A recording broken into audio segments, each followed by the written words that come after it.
पूर्वी खबर। Asansol Durgapur police commissionerate के साइबर थाने में आज एक प्रेस मीट का आयोजन किया गया। इस मौके पर यहां आसनसोल दुर्गापुर पुलिस कमिश्नरेट के तमाम बड़े पदाधिकारी उपस्थित थे। उन्होंने जानकारी दी कि गुप्त सूत्रों से मिली सूचना के आधार पर आसनसोल के हाटन रोड इलाके में एक फर्जी कॉल सेंटर चलाया जा रहा था। Call centre Durgapur police commissionerate के साइबर थाना के प्रभारी के तत्वाधान में छापा मारा गया। जब छापा मारा गया तो देखा गया कि कुछ लोग कान में हेडफोन लगाकर अमेरिका और कनाडा के ग्राहकों से बात कर रहे थे। उन्होंने पूछताछ की तो पता चला कि अमेरिका और कनाडा के ग्राहकों को फोन कर रहे हैं को यह कहकर झांसा दिया जा रहा है कि उनके कंप्यूटर में वायरस आ गया है और सिस्टम को ठीक नहीं किया गया तो उनका कंप्यूटर सिस्टम बैठ जाएगा और अन्य प्रकार का झांसा देकर उनसे पैसा वसूली की जा रही है। आइए जानते हैं आगे की जानकारी। আমাদের কাছে একটা খবর আছে যে এটা সোর্স ম্যানুয়াল সোর্সের মাধ্যমে যে আসানসোল সাউথ পিএসের আন্ডারে যে হাটন রোডটা আছে ওখানটাতে একটা ফেক কল সেন্টার চলছে। তো সেটাকে পরবর্তীকালে টেকনিক্যাল সাপোর্ট নিয়ে আমরা সেটাকে ভেরিফাই করি এবং সেটা শিওর হওয়ার পর গতকাল রাত্রে আমাদের সাইবার পিএসের টিম আইসি সাইবার নেতৃত্বে ওখানটাতে গিয়ে ওই ইনফরমেশনটাকে ভেরিফাই করার জন্য যাই এবং গিয়ে আমরা ওখানটাতে দেখতে পাই যে প্রায় 6 জন লোক ওখানটাতে তাদের সামনে ডেস্কটপ ইত্যাদি সাজিয়ে তারা হেডফোন দিয়ে ইত্যাদিভাবে কথাবার্তা কন্টিনিউ চলছে।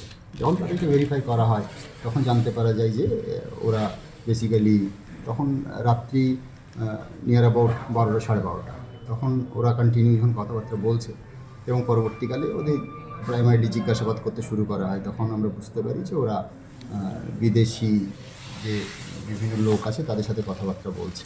বিশেষ করে পরে জানতে পারা যায় যে ওরা ইউএসএর যারা সিটিএন আছে এবং কানাডার যারা সিটিএন আছে তাদের সাথে কথাবার্তা বলছে।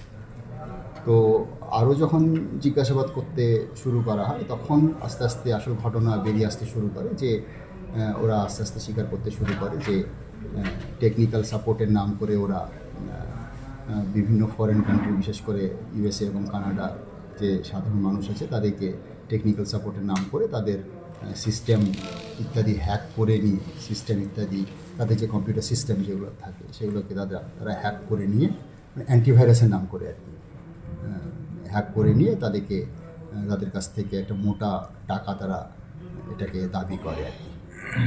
এটা প্রাথমিকভাবে জানতে পারা যায় এখন পর্যন্ত। স্যার বলছি কোনো কমপ্লেন ছিল, নির্দিষ্ট কমপ্লেন হওয়ার পর এটা আপনারা ইনকোয়ারি করতে শুরু করেছিলেন? কমপ্লেন বলতে একটা ম্যানুয়াল ইনফরমেশন আমরা পেয়েছিলাম, তার উপরে আমরা কিছু টেকনিক্যাল সাপোর্টও আমরা এতে কাজে লাগাই। তারপরে সেই টেকনিক্যাল এবং ম্যানুয়াল যে ইনফরমেশন সেই ইনপুটটাকে ভেরিফাই করার জন্য আমরা ওখানে যাই। এদের আর চক্র কোনো রয়েছে এরকম, এদের আর সংগঠন আছে, এইগুলো কিছু জানতে পারলেন স্যার? দেখুন এখনও পর্যন্ত যেটা মোডাস অপারেন্ডি আমরা পাচ্ছি আর কি, এদের সাথে বিদেশি একটা এজেন্সি যেটা আছে যেটা ওরা এখনও পর্যন্ত বলছে যে ইউএসএতে অবস্থান করছে, যেটা ওদের মাদার এজেন্সি ওরা নাম বলছে সোরপ্লেক্স বলে একটা কোম্পানির নাম বলছে। বেসিক্যালি এই কাজগুলো ওদের ভার্সন অনুযায়ী এখনও পর্যন্ত যে সোরপ্লেক্স বলে যে কোম্পানিটা ওরা যেটা দাবি করছে যে আমেরিকাতে অবস্থান করছে, ওরাই কাজটা করছে ওদের এজেন্ট হিসাবে। এরা এখানটা থেকে কল করে মানে এরা কলার হিসাবে কাজ করে মানুষকে চিট করার যে কাজটা এরা এখানটাতে বসে কাজটা করছে।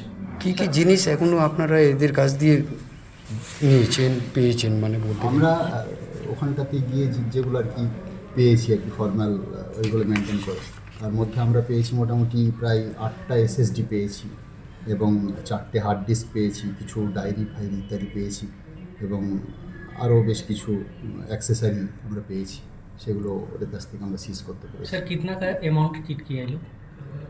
अमाउंट चिट किया मतलब अभी तो ये तो पहला स्टेज है, वेरी प्रिलिमिनरी स्टेज, तो अभी हमारा इन्वेस्टिगेशन चल रहा है। सर ये लोग जो अरेस्ट हुए यहाँ के हैं या ये सभी हम लोगों का लोकल किसी एरिया का है।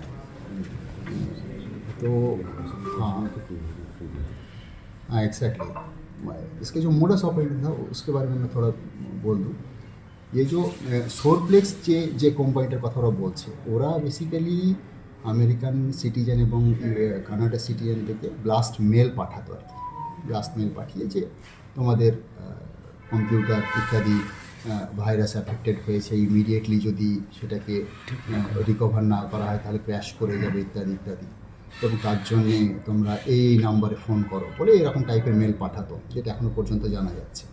এবং যে নাম্বারগুলোতে ফোন করার কথা বলা হতো সেই নাম্বারগুলো আমরা দেখতে পাচ্ছি যে এদের নাম্বার দেওয়া থাকতো, যাদেরকে আমরা অ্যারেস্ট করতে পেরেছি। এদের কাছে যখন কল আসতো তখন এরা ওই সিটিজেনদের, কানাডা হোক বা ইউএস হোক, তাদেরকে বিভিন্ন রকমভাবে কথার মাধ্যমে প্রলোভন ইত্যাদি করতে শুরু করে যে তাদের সিস্টেম নষ্ট হয়ে যাবে, হ্যাক হয়ে যাবে ইত্যাদি ইত্যাদি হবে। এইটা করে তাদের সাথে কমিউনিকেশনটা যখন করতে শুরু করতো, তারপরে এরা ওদের সিস্টেমটাকে এরা কন্ট্রোলের মধ্যে নিয়ে নিত, টিম ভিউয়ার ইত্যাদির মাধ্যমে নিয়ে নিত। তারপরে বলতো যে হ্যাঁ এরকম সিস্টেম নষ্ট হয়ে যেতে পারে, তার জন্য আপনাকে এই পে করতে হবে, এই করতে হবে। এইভাবে ওরা এই চিটিংটা করত।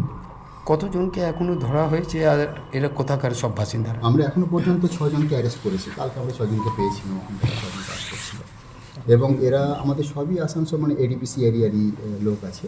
আমাদের আসানসোল সাউথ পিএসের আছে, হীরাপুর পিএসের আন্ডারে একজন আছে, এবং বাদ বাকি 4 জন আছে আসানসোল নর্থ পিএসের। सर इसमें कोई आईटी पेशेवर है क्या, आईटी प्रोफेशनल?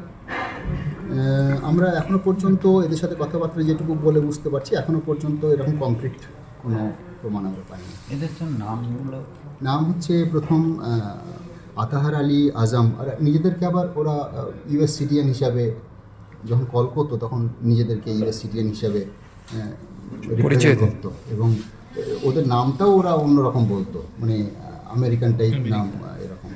আতাহার আলী আজম ও নিজেকে রজার বলতো আর কি, জন ইভান্স। ইনার বয়স আছে 39 বছর, ইনি আসানসোল সাউথের বাড়ি আছে। রাজীব গুপ্তা বলে একজন আছে, উনি নিজেকে মার্ক উইলিয়াম বলে রিপ্রেজেন্ট করতেন। अब तक के लिए बस इतना ही, फिर मिलेंगे अगली खबर में। ऐसी और भी खबरों के लिए हर पल देखते रहे पूर्वी खबर। हमारे चैनल को लाइक शेयर सब्सक्राइब करना ना भूलें और बेल आइकन को दबाना ना भूलें और देखते रहें पूर्वी खबर। पूर्वी खबर, नजर सब पर।